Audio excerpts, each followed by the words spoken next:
Our Apex frameworks contains three steps. Step number one, analyze job fit.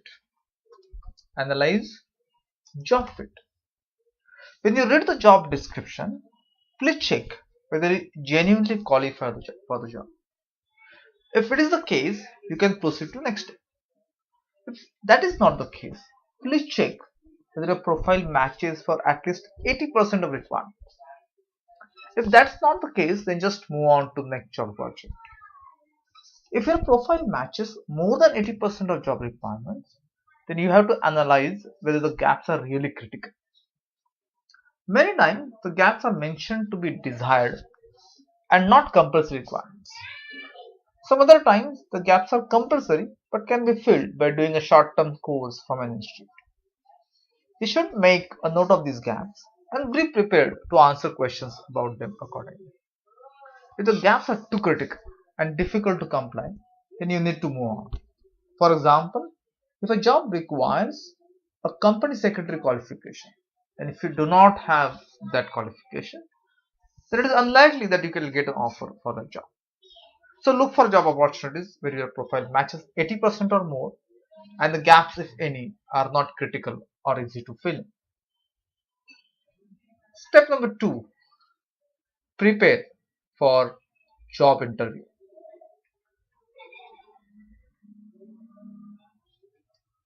Firstly, know yourself well in terms of your strengths, weaknesses, and accomplishment.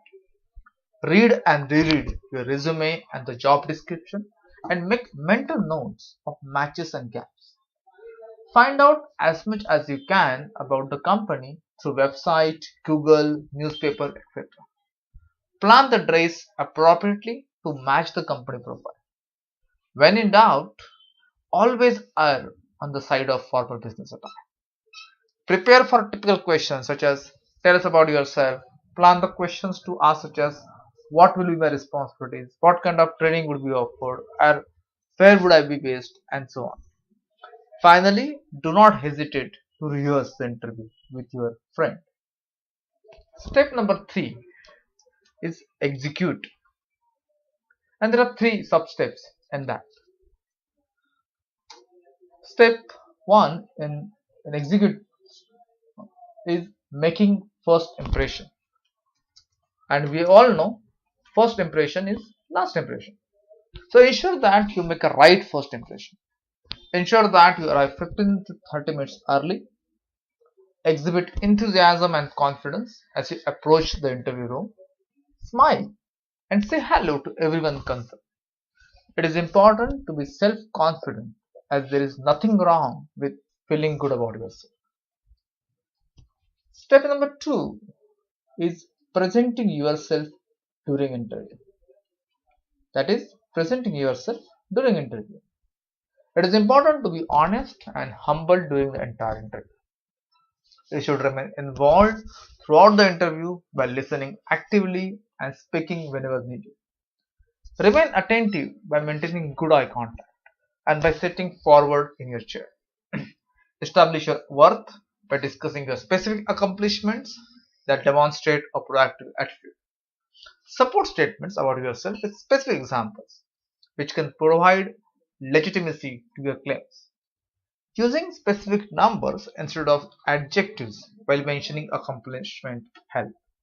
For example, instead of saying your contributions helped company achieve superordinate profits, you should say your contribution helped company achieve 10% more profit.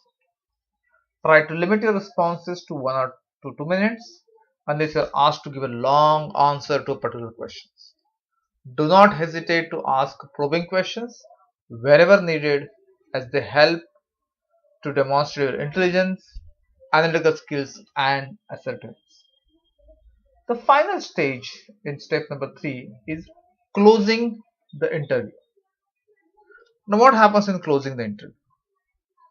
By the conclusion of the interview, state that you are definitely interested in the position and would like to know when the next step will take place. Thank interviewer for his or her time. Most importantly, learn from the experience. Ask for feedback if possible.